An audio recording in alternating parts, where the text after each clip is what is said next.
Good afternoon, everyone. Thanks for joining today. My name is Amanda Vellutini. We'll be doing a webinar today talking about tournaments on the Goalline platform. First, a big thank you for those of you who are here today, and apologies for some of the confusion on the changed date and time of the webinar. So, really appreciate you making the time. And if you're watching this on the replay, hopefully you're enjoying a nice cup of coffee or something while you're watching back the replay here. We are going to talk about tournaments. Just a couple of little housekeeping things is if you haven't attended one of these webinars before, you'll notice that you don't have audio options throughout the webinar, but there is a chat feature. And if you have any questions as we go through things, feel free to throw any questions you have into the chat. We also have a great support team ready and available to answer your questions. The support team can be reached by email or live chat or by phone. And you can access a lot of that help information from our control panel. If I log in over here, if you open up your user menu, you'll see that there's some different ways to get in touch with support and to check out some help information.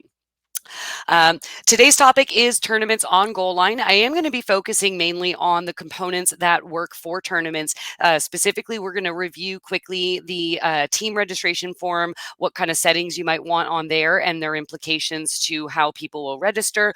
We'll look at creating schedules, particularly how you make sure that a round robin schedule feeds into the playoff schedule. That would apply to tournaments doing round robin into playoff finals, or it could be regular season, if you're a league, regular season play feeding into a playoff championship at the end of the season. And then we'll take a look at how we configure those playoff bracket trees, the different components involved there. We'll take a look at a few different tree shapes so that you can get an idea of how you would do that if your tournament doesn't happen to have a conventional number of teams. And then we'll take a look at a couple of different methods for reporting games. I am using a baseball demo site today for my webinar, but all of the tools that we're looking at are going to be applicable to any sport that is a team sport. The only difference that we'll see is when we go to report games, because we're looking at baseball, it's going to look a little different than if you happen to be hockey or soccer or lacrosse or some of the other sports. But we're going to take a look at a few features that will make running your tournament super easy. On the public side, I'm looking at a gold style site here, which means we have a custom background and custom banner designed for this and the color scheme that matches throughout the menu items here. Tournament sites could be this gold layout, or they could be our silver layout, the mobile responsive, more specifically mobile responsive, I should say, style of website. But regardless of how things look for what style of site you have, the general navigation on the public side for people who are part of your tournament is going to be very similar. You'll want to make sure that you have your divisions or your leagues placed in the menu somewhere that's easy to find. When I select the division I want to look at, I'm going to see that team's division menu, or sorry, that division's menu that has the standings, the schedule, any game results that might be there, any statistics that are tracked. And I can look through in the drop down here when I am looking at standings or schedules. I'm going to be able to take a look at what schedule they came from. As you can see here, we've got a round robin schedule and a championship schedule in the 21-22 season. There was a regular season schedule as well, and that doesn't necessarily have to feed at all into the round robin or the championship here. So when we look at our round robin standings, we can see here that we've got our 5-team tournament with the round robin. A couple of games have been reported, but just a couple here. And so we'll take a look at how this all comes together when we go into the back end. So to get into the back end, you're going to log in using the admin login. This goes for any style site. It's going to be located in the upper right-hand corner, and you'll select, you'll log in with your username and password, and you'll be brought to your Goalline control panel. If you're the tournament operator or a league administrator, you should have access to the master menu so that you can set things up like the divisions you need, and so that you can access the team registration form feature. This is where you'll go to create the team team registration form, as well as to review and accept or deny the teams that register. You might be compiling a wait list as well. And so the master menu is where you would be going to review the teams that have registered, invite anybody from the wait list, record payments if you're allowing offline payment and that type of thing. The first thing we'll do is we will take a look at our team registration form building process. So when we go into team registration forms, I do have one created here. If I don't already have one, I can just put in the title of my form and create a new team registration form. If this form happens to be for last year and I just want to get ready for this year, I can use the copy and archive function here. Using copy and archive, it will create either a copy and archive the form or just create a copy. I can also use this feature just to archive the form if I don't need it anymore, if my next tournament's not going to be the same and I'm going to want a new team registration form. You can also select to permanently delete forms from here. I do discourage that as if it's actually a form that you've ever used, you don't want to use the permanent delete option because that will delete the transaction history related to that form. There are going to be areas in Goalline where you'll still be able to see that information. Your transaction report will still show removed transactions. But if this tournament did happen, if the form was ever used, I would recommend that you archive only and that you don't actually permanently delete a form. So I could be creating a copy. And when you do create a copy, what happens is we add the word copy here, but you can update this if you just wanted to make it for your 2022-23 season. You can easily just update it so that the new form name is what you want it to be. And when you create that, it's going to create a copy of the form. So I'll go ahead and submit that just to see how that's going to create a copy of the 21-22 form. And now we have one called 22-23.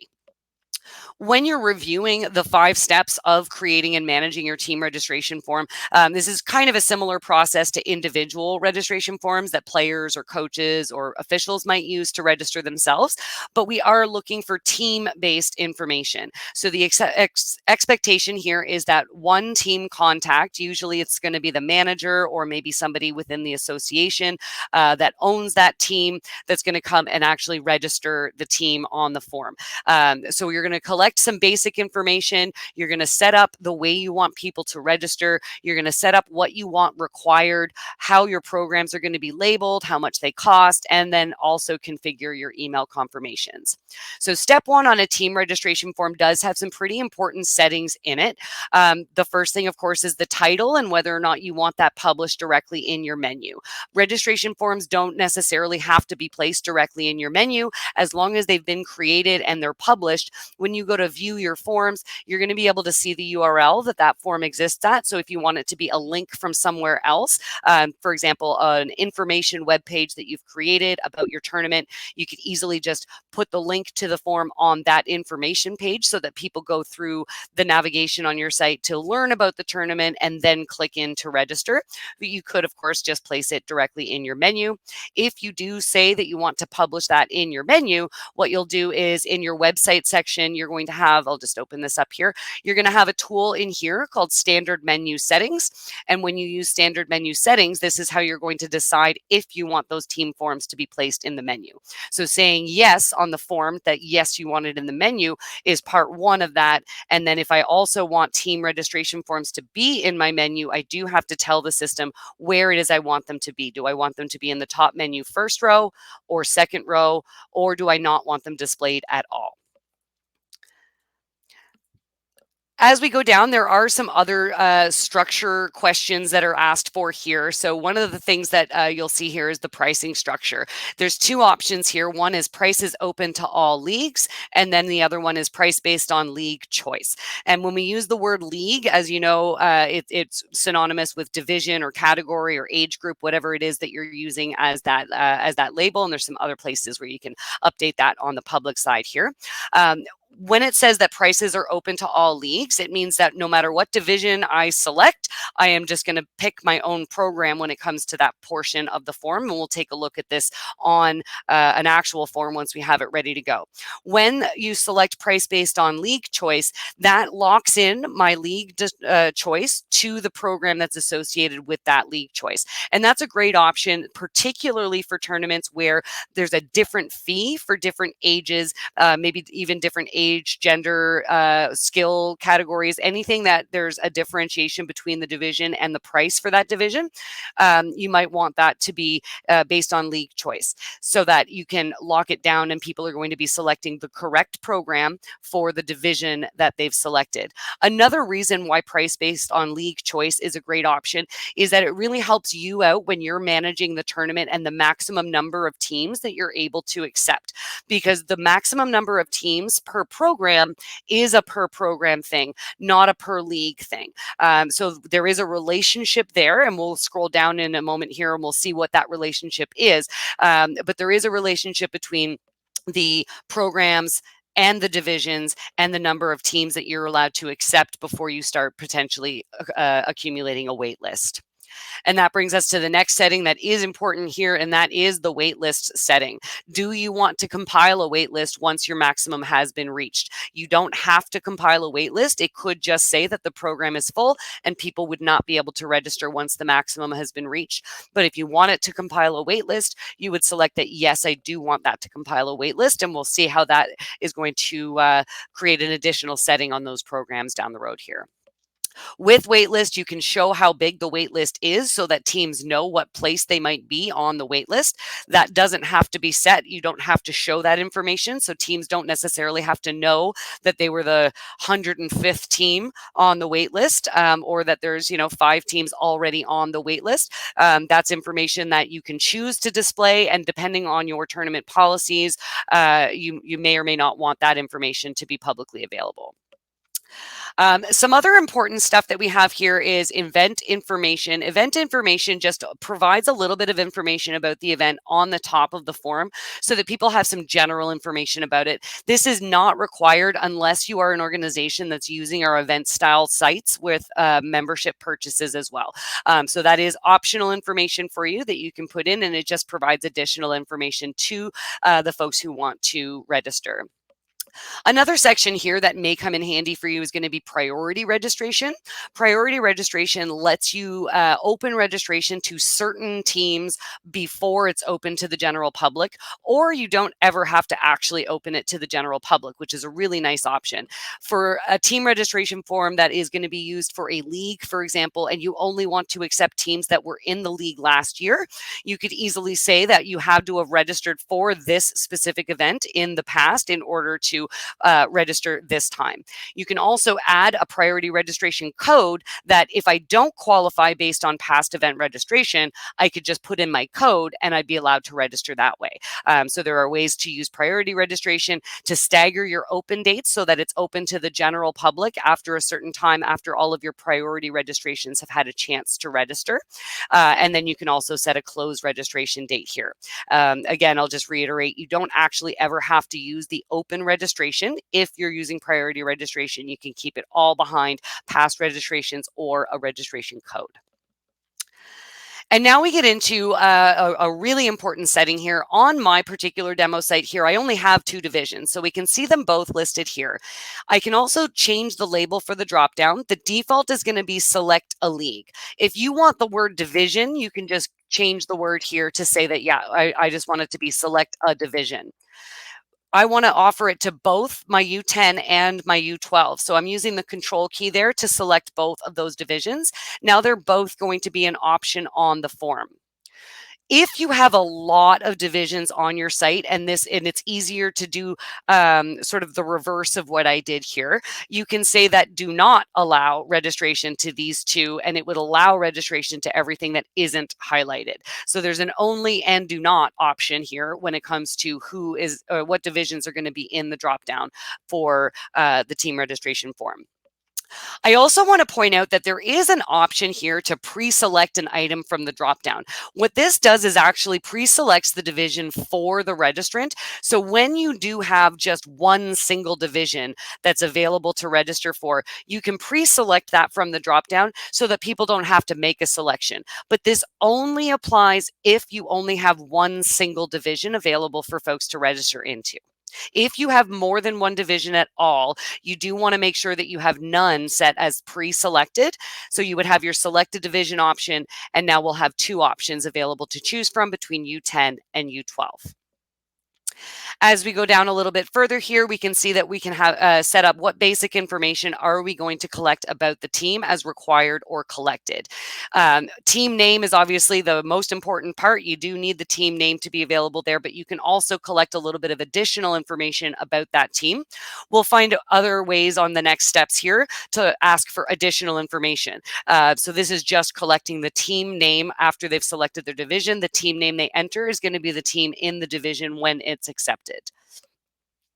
You'll see that there's a roster lock date available here. Roster locks allow you to say that on a certain date in the future, the rosters can no longer be edited. There's different ways that you might give access to team contacts to actually update their rosters, whether it's adding players, updating jersey numbers, updating positions. But at a certain point, you can set it so that that roster is locked and no one can edit it unless they have specific permission to edit locked rosters, which is a permission in the website admin permission section that would be granted to someone who is not a team contact.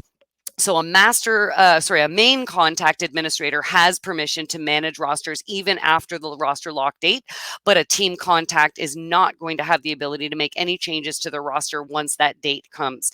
There is a automatic email notification that goes out 72 hours and 24 hours before the roster lock date, but you can disable the roster lock email if you don't want that email to go out by just saying, yes, we want to disable that. So if I had a roster lock date of April 30th, it's going to result in on April 27th, everyone will receive an email saying that the roster lock date is upcoming.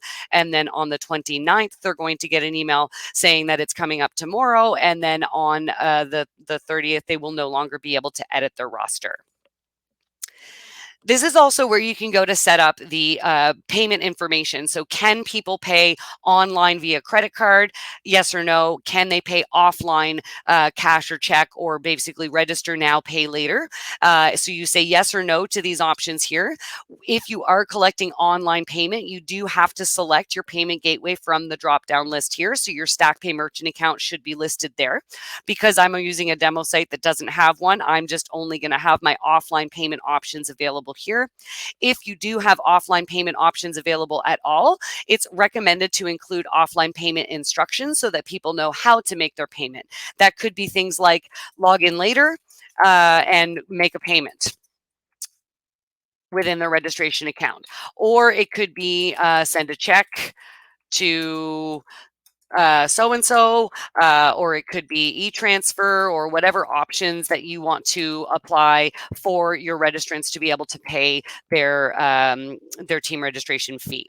So you would set up your payment options right here. So on step one, there's basically some form settings, the title, when will it close, how are we going to treat our league and program relationship, are we going to have a wait list, what divisions are available, how do you pay? So we'll save our form information here and then we'll move on to step two. Step two is where we're going to collect information about the people. So, and the people are going to be the person who is registering the team, who we'll say is probably a team manager or a team coach, but doesn't necessarily have to be. And it's also where we're going to collect all of that coaching staff, and it's where we're going to collect the player information if you're collecting and requiring player information on the form. And you'll see on this step that throughout you're going to see extra questions that can be asked. Extra questions that are asked that are not of a specific person are asked once, and they are about the team itself.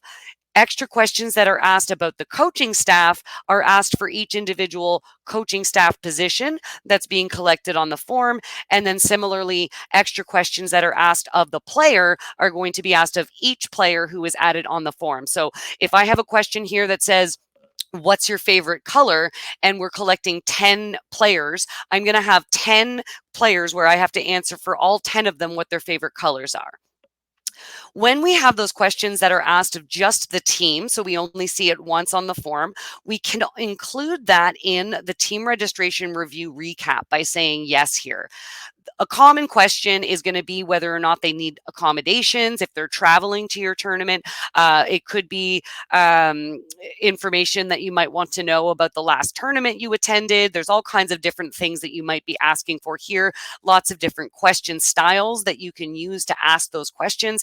Are you traveling and in need of a hotel? That one might have be a good use case for a radio button. So yes is an option, no is an option. So I can say yes or no to this question. I can make this question required, and I can set it to show up in my recap so that I'm going to see that information after the team has registered. When it comes to the coaching staff section, you can change the label here. Some organizations and sports might want to call this bench staff, team officials, whatever it is that you want to call them. So coaching staff is going to be the default in there, but you can update that as needed. And then you can set whether or not you're requiring or just collecting as optional any of these positions. So head coach through to your manager and trainer positions can be set as optional or required. So you can have as many or as few as you need to collect. Oftentimes, the easiest path is to make sure that you have a head coach set as required. And then when it comes to a manager, you'll generally want that to be optional. Then we'll see here that there is a main contact section because, as I said, the person registering the team is going to be the person considered the main contact. And that person may or may not be one of the coaches. So I like the option here that says registrant's choice. It's presented on the form, but you could force it to be one or the other. So I could say that it must be the manager. So the main contact is the manager position. If I needed that to be the case, I definitely need to make manager required so that we know that they will definitely be including a manager position in the team staff that we're collecting. Using registrant's choice makes it so that they don't have to enter their information twice if they happen to be the manager and the person registering the team. There's often going to be times where a coach and manager are going to be listed, but a club administrator is the one registering the team, in which case the club administrator would be a completely different person than the manager and the coach. And we'll see this in action when we go to preview the form shortly. There's options in here for you to add the main contact as a team administrator. And depending on what you need them to do once they're registered and part of your tournament, you may or may not need that option. One of the best reasons to use that option is if the team manager is going to be responsible for doing various things like updating their roster on an ongoing basis.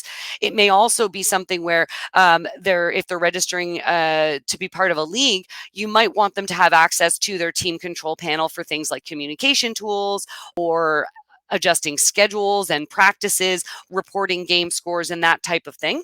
But if that doesn't apply, then you don't need to add them as a team administrator. It would just create them as a person in the system, but they're not going to have any website admin specific permissions.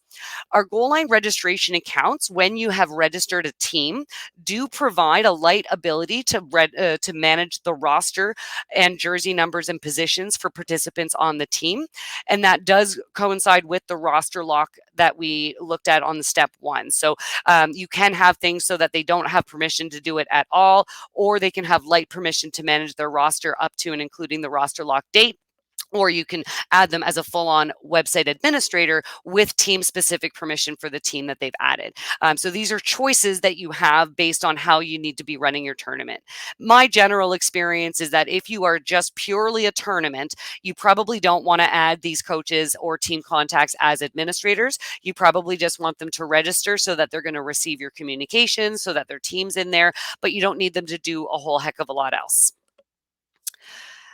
The next thing we do here is we can set up information that we want to collect about those individual coach positions. By default, we are always going to be collecting first name, last name, and date of birth from all participants. That's going to apply to coaches and players and the main contact officials. It doesn't matter who you are. We're going to collect first name, last name, and date of birth.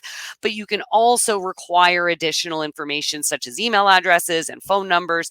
And you can even update the labels used for those phone numbers. So if you want to make sure that this is a cell phone number, you can call it a cell phone so that they know this is where I want you to give me your cell phone number. I want you to give me your home phone number, and so on and so on. So you can make some adjustments there.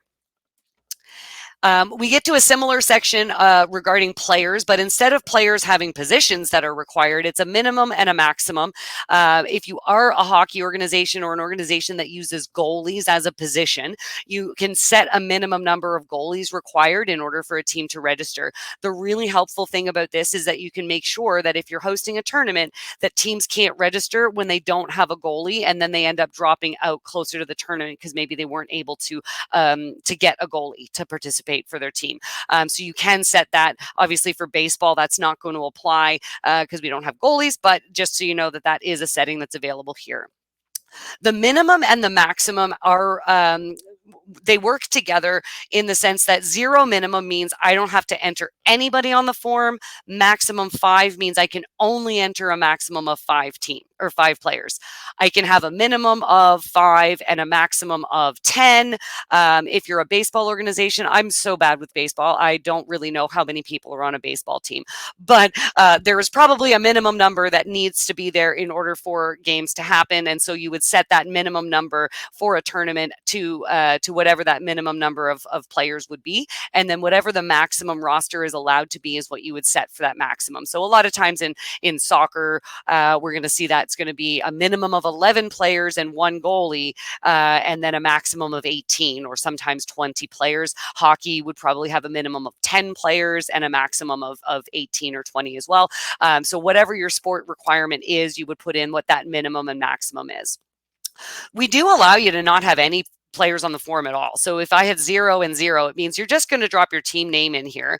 I'm collecting your team contact information, but I don't care about your roster. I don't need a roster. Maybe it's because I don't need it yet, or maybe I don't need it at all because we're not going to track individual statistics and I just want the team name to be in here. So there's different choices based on how you're going to run your tournament on whether or not you need to collect player information. Having the roster information obviously is going to allow you to do things like track individual player statistics and communicate with those individual players throughout the tournament, sending email announcements and things like that. So setting your minimum and your maximum is going to be based on what you absolutely require, and then based on what that roster lock date is that you would have set on the previous step, people can adjust their roster up to however many players are allowed for the division through their roster edit tools or through their website admin tools if you've given them access to that. Player information, as I mentioned, we're going to collect first name, last name, date of birth, but you can also collect additional information. For example, if you want to collect their jersey number and their position as they're being registered, you can collect that information here, and it can be set as required. I generally always recommend that you don't require too much information about the coaches or players on a team form because it's not individuals putting in their own information. So you do want to make sure that it's not an overwhelming amount of information, but that when they do put it in, that you know that it's going to be accurate. So you can set up whatever is required there for your information, and this can be required or collected as optional. When it's set as no, it's just not there on the form at all. As I mentioned, we can ask those additional questions of the individual players. And then once you're all set with your person information that's being collected, you would save that here.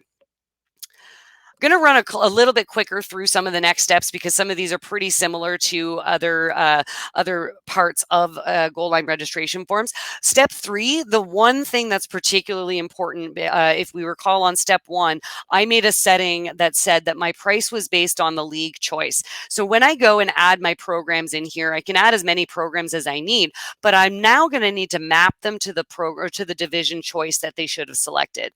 So U10 and U12 are set up here as programs. They do have a cost, but when I go in to edit my U10 team form here, it's going to ask me what league would I have selected in order to be locked into this program choice. So I'm going to select the U10 division. Now that I've set this, it's going to make it so anybody who picks U10 is automatically going to be locked in to using this particular program. The age restriction and the maximum number of teams is also pretty important in here. The maximum number of teams, if I can only take 8 teams into the division, then I would set my maximum as 8. I can choose to hide that from the public side just like I can the wait list, and it's going to automatically compile a wait list for me once that maximum number has been reached. When it comes to the maximum number, I can include all teams that have registered, regardless of whether or not they've been accepted or denied from the tournament, or I can make it just based on accepted teams. I typically recommend that if you're not using the automatic acceptance process, that you do all teams so that the first 8 teams that register are going to be counted towards that maximum. Everyone else will be put on a wait list, and you can further invite them down the road. The age restriction is going to apply to the players that are added to the form. So if there is an age restriction for the U10 players, you have to be born between a certain age range. You can enter that age range here, and that will prevent players from being able to be added to the roster who don't fit that age range. There are exception options that you are able to select here. So if you do want to allow birth dates outside of that range, you can, but they would be highlighted when you go to review the team. You would see those overage or underage players highlighted in the list, and you could make a choice on whether or not you'll accept them based on how far outside of that date range they might be. Once you have all those settings selected, you're going to save your changes there and continue to make sure that all your programs are set up correctly. I'm not going to set that for my U12 team. We're going to see what's going to happen when we go to preview that form. We can add products and discounts here the way that we can on any registration form. You would use the association-wide products and discount tool for that. I don't happen to have any set up on this particular site right now. So if I wanted to add any products like t-shirts or hats for people to purchase, I would go and create those products so that I can offer them on this registration form for my registrants to select. The next couple of settings are policies and consent and email confirmations. Policies and consent, it's always required in Goalline to include your waiver, privacy, refund, and contact information. We also have an optional castle messaging section. This is for the Canadian anti-spam legislation, so that you can encourage folks to opt in to receiving your email messages. And this is where you're going to set up the consent for the overall form. You can have individual consents throughout your paragraphs of your waiver language as well.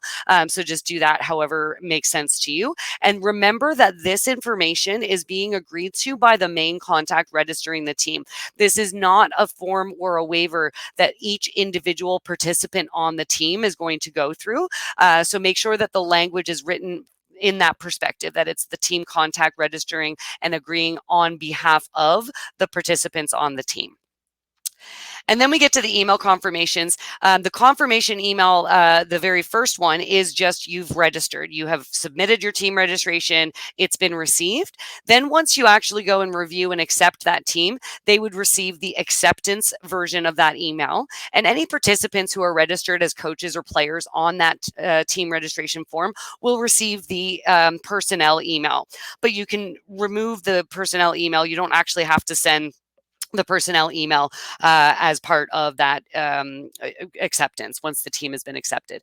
But the confirmation and email acceptance are the ones that are going to be received by the team contact when they've registered successfully, and then when you've clicked to actually accept them into the tournament. If you are using our automatic accept option, they would just go directly and receive their acceptance email. So this is our team registration form. I'm going to preview the form now, and we'll look at it as if we're registering on this form. When I'm previewing the form, it is a preview URL, and it's in test mode. So this is not the URL that you would share. You would want to publish the form and then share the published form's URL. When I come over here, you can see I can select a division. I use the label of division here, but notice how only my U10 is showing up here. And the reason U10 is the only one showing up is because I didn't map the U12 division to have a corresponding program option. So we can see down here, this form is not going to work to actually allow anybody to register for U12 because they're not actually, there's no program for them to select. So when I select U10, it's going to automatically make my U10 choice over here, and I cannot choose the other option that's on the form. So this is just demonstrating what happens when you are using that price based on league choice. You have to make sure that you've mapped all of your programs to one of the divisions that is listed on the form for people to select. So once I map the U12 division over here, so if I just hop back over, make that quick adjustment over here, as quick as it will load for me to get back to that screen.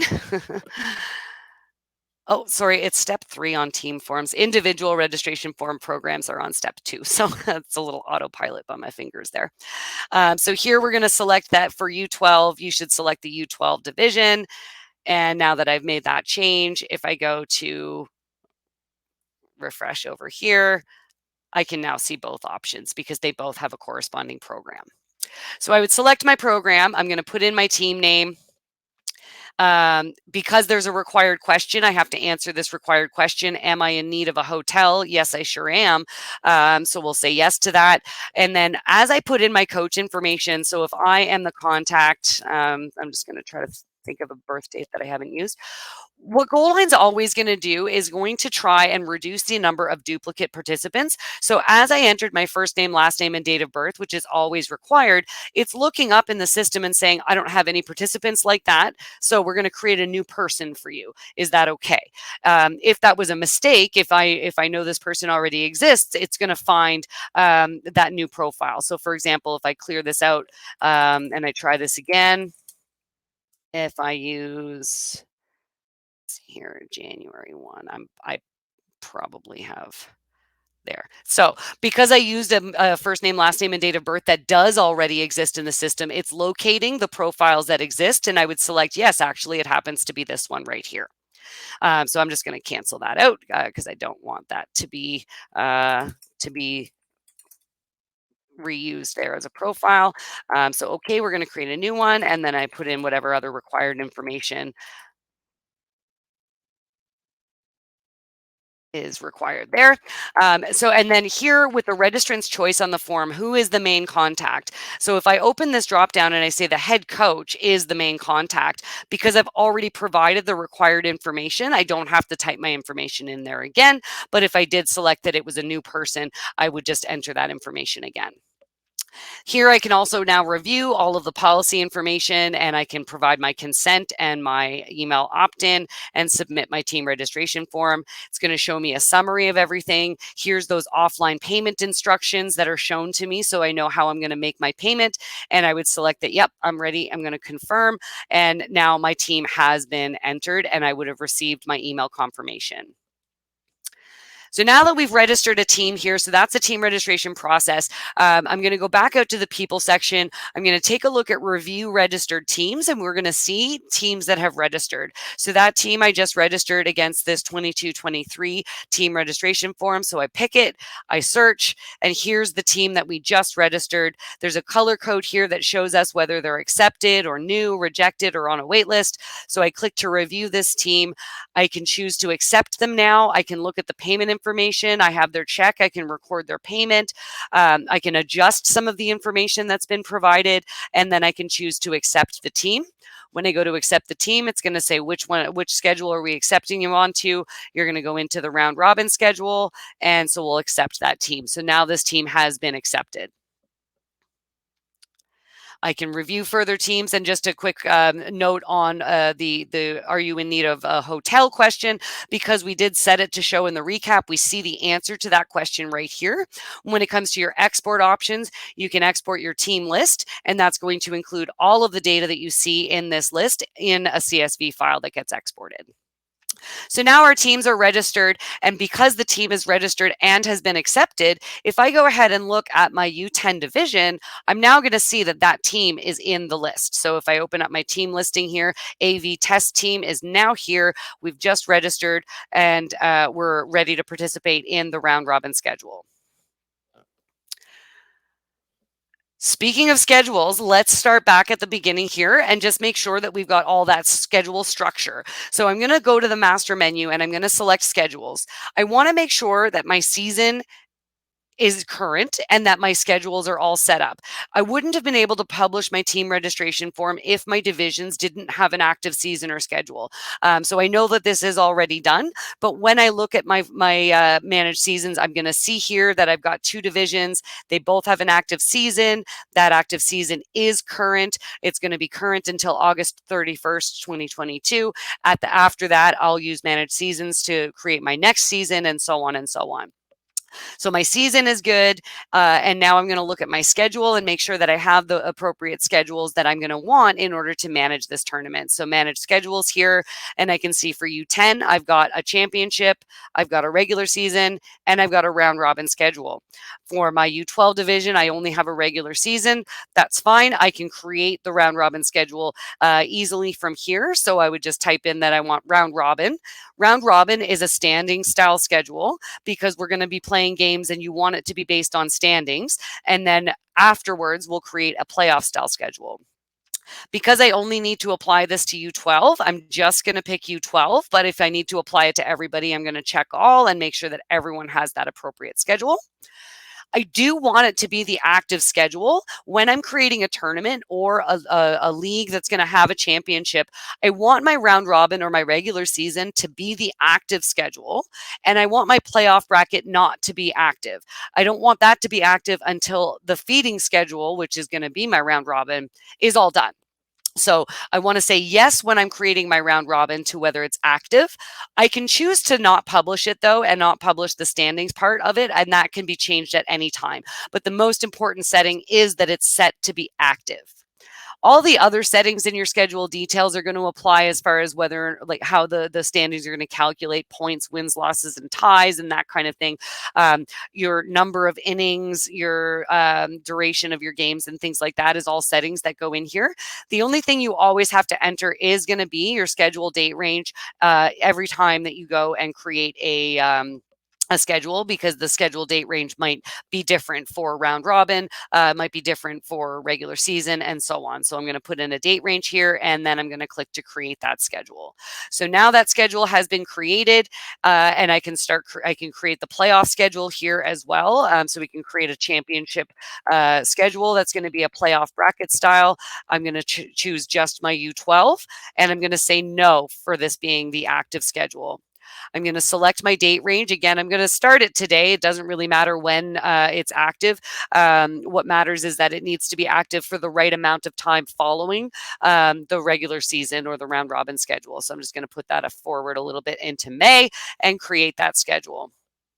So now I'm good to start managing the individual divisions here. So I've got my blanket schedules created. I've got teams registering on my team registration form. So I'm ready to start creating games and start building what my playoff is going to look like.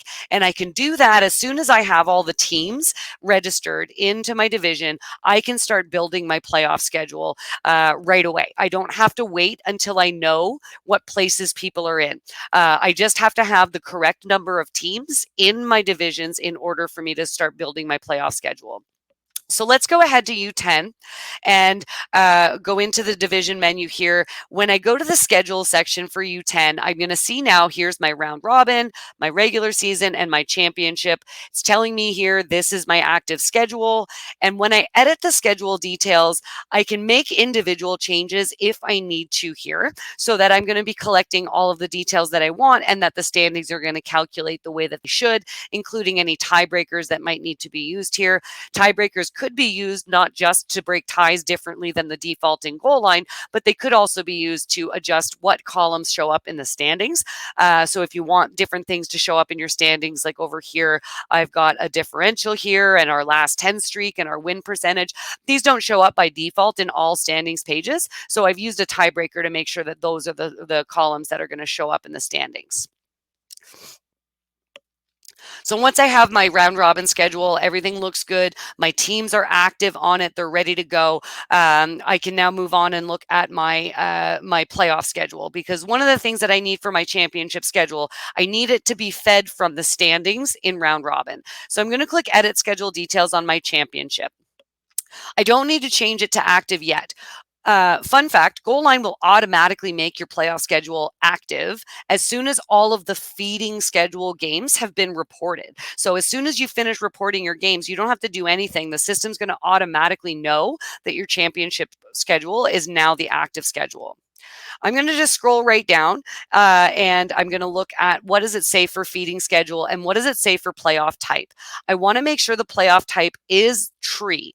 The default here is going to be series because there's different ways for you to be creating a playoff schedule. Series is the more traditional way that Goalline used to always do playoff schedules, where you have to build each individual series, but it's listed, it's more of a list view as opposed to an actual bracket tree that you can follow visually from first round to the end. Trees are definitely the way to go if trees fit the structure of your tournament. And then I select my feeding schedule as round robin, but you can see here that I can choose any standing style schedule, or I can choose to manually seed, but I don't need a feeding schedule at all. Playoff schedules don't need a feeding schedule. If you go straight into playoffs, you can just manually seed or have no seeding at all and just pick teams to be in the placements. And you'll see what I mean by that in just a moment. So my feeding schedule here is round robin, and I'm set up as a tree, which is perfect. And now what I'm going to do is I can click to set up my playoff trees. Now I've already set up two playoff trees in here. And the way that I've chosen to set these up is I have a championship, and then I've chosen that I want a bronze medal game. So I've got two semifinals that feed to a winner here, taking my top 4 teams. And then I want to have a third place game for a bronze. So I'm going to take the losers of those semifinal games and have them play each other. So once all of these playoff trees are finished, we're going to have 4 games being played, 2 semifinals, a championship, and a bronze medal game. Both are fed from the same schedule because they're just two trees on a different schedule. Even though this is just one game, it is still a tree. It's just a 2-team tree. But let's take a look at how I create that. So if I have only 4 teams that are going to make it to playoffs, I'm going to use the 2 rounds so that I have a 3 to 4 teams available here. But if I want 5 teams to make it to playoffs, so if we go and take a look over here, I think I got to refresh this now that we've got another team in the division, or they haven't been added to the thing yet. 1, 2, 3, 4, 5. So if I want 5 teams to have a chance to get into the playoffs, I'm going to actually use the 5 to 8 team option for my playoff round. So when I do this, I don't have enough teams to fill in 4 full games. I'm only going to need to use 3 of these games or even 2 of these games, and maybe I'm going to send a bye into another round, or maybe I'm going to have 2 different bye rounds. So I might only have 2 teams or 2 games being played in the first round. When I want to use a bye, I'm just going to click on, actually, I suppose I should actually create the tree. Let's see here. So let's call this champs instead of championships. So I'm going to add a tree here called champs. And when I go to edit this, as you hover over each of these tiles, they're clickable. So I can click on this one, and instead of setting up a top seed and a bottom seed, I can use the win condition here to say that this is actually going to be a bye round. And the bye round doesn't require a game. I would just set who's going to be the one getting the bye. So the first place team in round robin is the team that's going to get a bye into the second round. And I can label this series bye round first place. You can do this however, first place maybe, however makes sense to you, game numbers, bye rounds, whatever makes sense there. So when I save this, I'm going to see that it's going to be a bye round of whoever is in first place at the end of that regular round robin schedule.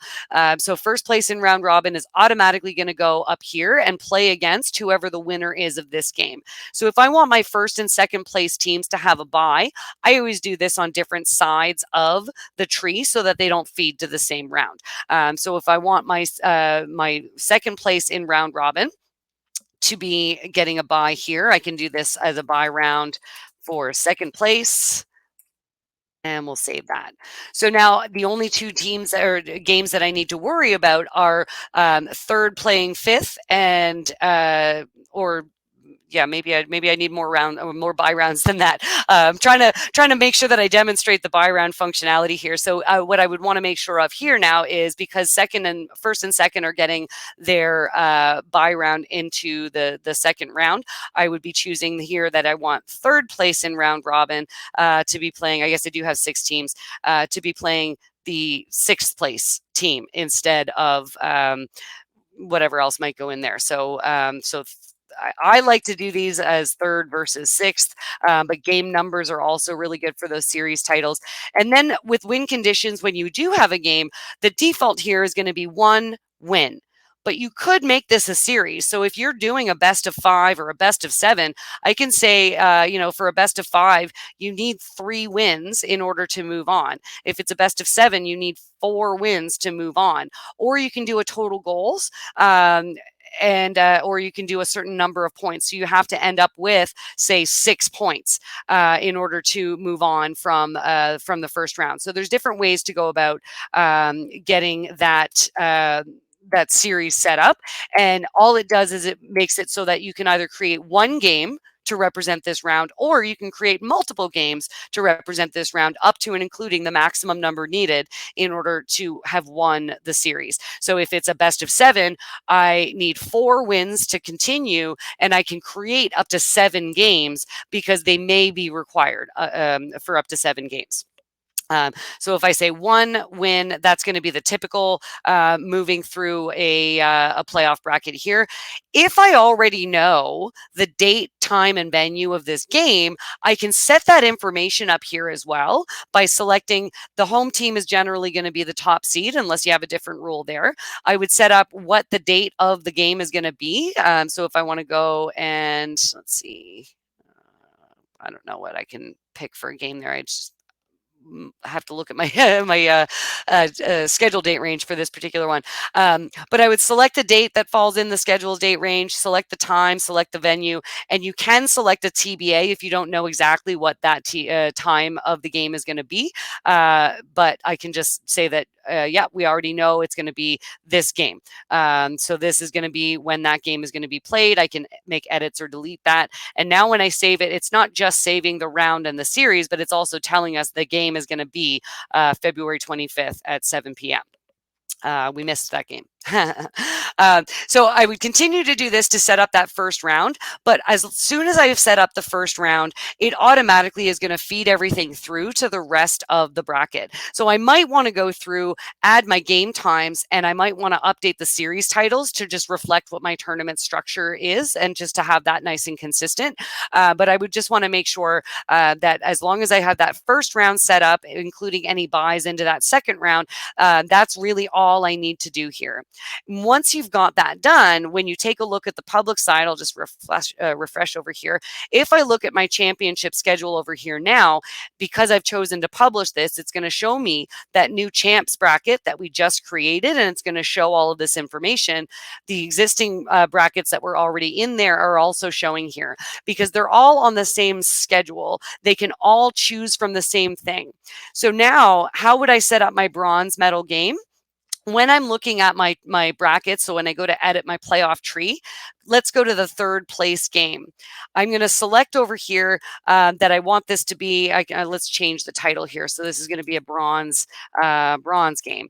And I want it to be the loser of my 2 semifinals that are from my championship round. But now that I have a different bracket, I can choose to make it from anywhere. So as you can see, the more trees and the more feeding schedule options you have, the more options you have available in this list. And this list is going to get really robust, in particular if you have things like conferences on your round robin or regular season schedule. Because in addition to first place in the schedule, you're also going to have conference rankings. So first place in group A versus second place in group B, for example, you can do that. You'll also be able to choose things like wild cards or topped conference ranked leaders, which means if I have 2 pools, A and B, both pools have 4 teams. So both of those pools have a second place team and a first place team. Goalline will give you an option to choose the best of those 2 first or second place teams. So you would be able to choose of all of your first place teams in all of your conferences, which one is the best and highest ranked, which means that you don't have to do the sport math to figure out who would be that highest ranking team or the highest seed from the second place teams or the first place teams across multiple conferences. That sounds a lot more complicated when I say it out loud than it looks when you're using that feature. But the more conferences, if you have a feeding schedule that has conferences or groups or pools in it, all of your placement options just become that much more robust. And you'll also notice that you can always just pick a team directly. So in any situation, I'm able to just select a team. The reason that I wouldn't do that in many cases, in particular where we're using our buy round, for example, I wouldn't want to just pick a team name unless I absolutely am positive that there's no changes that are going to happen to the standings for that team. Because if there's any kind of contingencies where, if they lose another game and another team wins a game, if they're no longer in first place, if I select a team, it's just going to always be that team and it will never be based on standings or anything else. So if I chose that the buy round is this team, then it doesn't matter whether or not it was the first place team or not. It's just going to give this team a buy. So it is important to use those ranked positions and the standings results from your feeding schedule when you need to make sure that the first or second place team or both, or even up to three placement teams get a buy into that second round.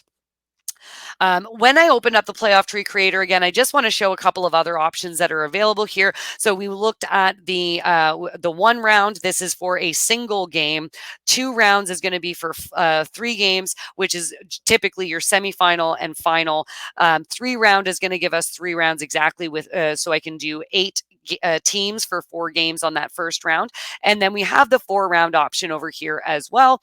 With each of the rounds, the options that we have, for 3 and for 2 rounds, you can make them sort of double-sided as well. They always feed the same, so your winner isn't impacted by this. But let's go here to 2 rounds. If I chose 2-sided, it just changes the look. It changes the look and feel of it. And this is particularly helpful if you do have that pooled round robin, so that you can have your pool play for pool A on one side and B on the other side, if that makes sense for you.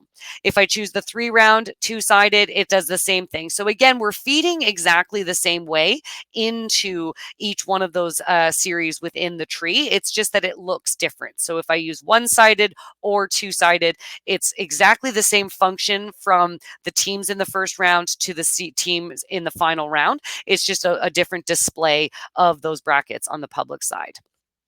So once you have all of that in place, you're ready to start just running your tournament. So you've scheduled your games. I didn't look into how we schedule regular games like a standing style game, but you can upload standing style schedules. You can generate a standing style schedule, and you can also just edit or add games one at a time by selecting teams and selecting a date, time, and venue and creating a game. So I'm just going to go ahead and create a game here. So now, I have a conflict. So one of the things Goalline is really good at is catching conflicts in all kinds of different ways. So it's going to catch conflicts, things like I've double booked a venue or I've double booked a team, but it's also going to catch things like you're scheduling things outside of the scheduled date range, and that there's an issue with that, because if I already have a playoff game scheduled, I can't schedule a round robin game after that game has been scheduled. And so this is what's giving me an error here. I'm not able to schedule the game that I just tried to select. So that's fine. Let's just go ahead and make it earlier in February and see if that works. Should be able to do that one here. All right, so I've got my my game created over here. If I search all the games, I'm going to see that I've got a bunch of games. They can now be edited or deleted, but let's not edit or delete them. Let's go ahead and report them. I'm going to go to the master menu here, and I'm going to do a quick report of some games using report multiple game scores, which is a feature that we can enable for tournaments or leagues if it's useful for you to have this as your league. In the schedule section here, you're going to see report game scores. If you don't have this feature at the master menu, then what you would do is contact our support team and we can enable that for you. I'm just going to go back way in time here so I can make sure I see lots of games. Report multiple games is designed to allow you to view based on a date range for a specific venue, grouped in a different way, all the games that need to be reported. So I've got a whole whack of games over here that need to be reported. And so I can choose to report more than one at a time. This is perfect for when you have a lot of games happening at the same facility or a lot of games across multiple facilities that all ended at the same time to quickly update the scores. And that will quickly update things like your playoff feeding schedules so that everyone knows as soon as humanly possible when the next game might be. This is going to allow me to report games with just the score. And it doesn't matter what sport you are, and it doesn't matter if you chose to collect individual player statistics. Report multiple games is a simple score entry all the time. So if I come through and I just start reporting these games, let's put in some reasonable numbers here. So we can report all of these games. I can report them all at once, report all of those scores. So one of those was a U12, two of them were U10 games. And now that I've reported more of those games, let's go over here and take a look at my standings. And we're going to see here that we've got more games reported here than we did a few moments ago. And we're starting to report the rest of those games. The really fun part is that now that I've done the quick part, which is, sort of that panic in between time frames of when you have another round of games starting, I'm able to go into that division menu and report it as usual.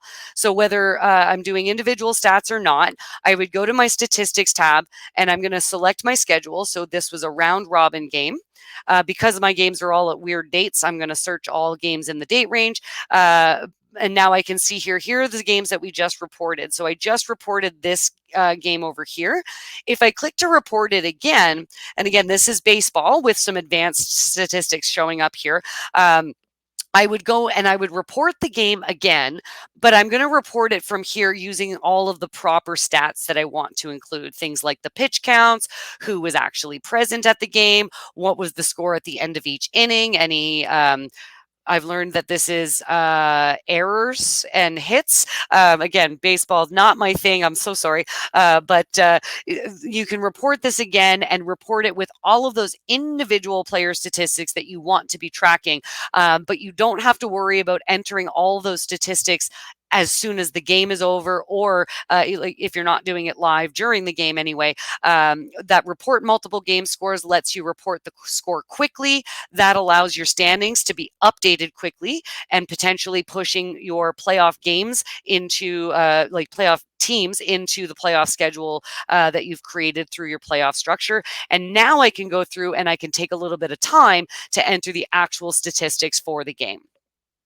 And I would do this for any of the games that I need to report game stats for. As long as if I want the individual stats, I would go through and do that. Now, I will just point out really quickly that no matter what schedule it is, when you're editing your schedule details, you can always choose whether or not you want to track or publish individual player statistics. So I can choose to track them but not publish them, or not track them and not publish them at all. And this is a per schedule item. So I can do this for some schedules, but not others. Let's say, for example, I track stats for my regular season, but when it comes to playoffs, we're not going to track stats. We're just going to go and do straight scores and only worry about that. With baseball, one of the things that we see a lot is that folks do want to report individual stats so that you can collect your pitching stats. And then with statistics, as always, with any Goalline site, you're going to find some stats reporting, including if you're baseball, you will see a pitch count report that you can review on a regular basis. So that covers our tournament webinar today. So we took a look at how we configure our team registration form to make sure that it's going to collect all of the information that we need from the teams that are registering. We looked at how to go ahead and review and accept a team into our tournament. We looked at how you would set up your schedules and your playoff schedule and set up that feeding schedule, and then a couple of different methods to set up your game reporting using report report multiple game scores, and then you can follow through and also track those individual player statistics. And that report multiple and individual statistics relationship, that does exist for any and all sports that Goalline does have individual statistics for. So no matter what sport your tournament happens to be, if it's not baseball, then that is something that you can absolutely do. And you can do that for your regular season schedules as well. It's not exclusive to tournaments. It's just a feature that may not be enabled for you at the moment if you're not already a tournament site with us. Went a couple of minutes over today. Apologize for that, but looks like you all hung on there. So thanks so much for that. Any questions or concerns or feature requests that you may have there, go ahead and reach out to our support team and we'll get back to you as quickly as we can. And I look forward to our next webinar in a couple of weeks that you can be on the lookout for an invitation to. Thanks so much and have a wonderful day.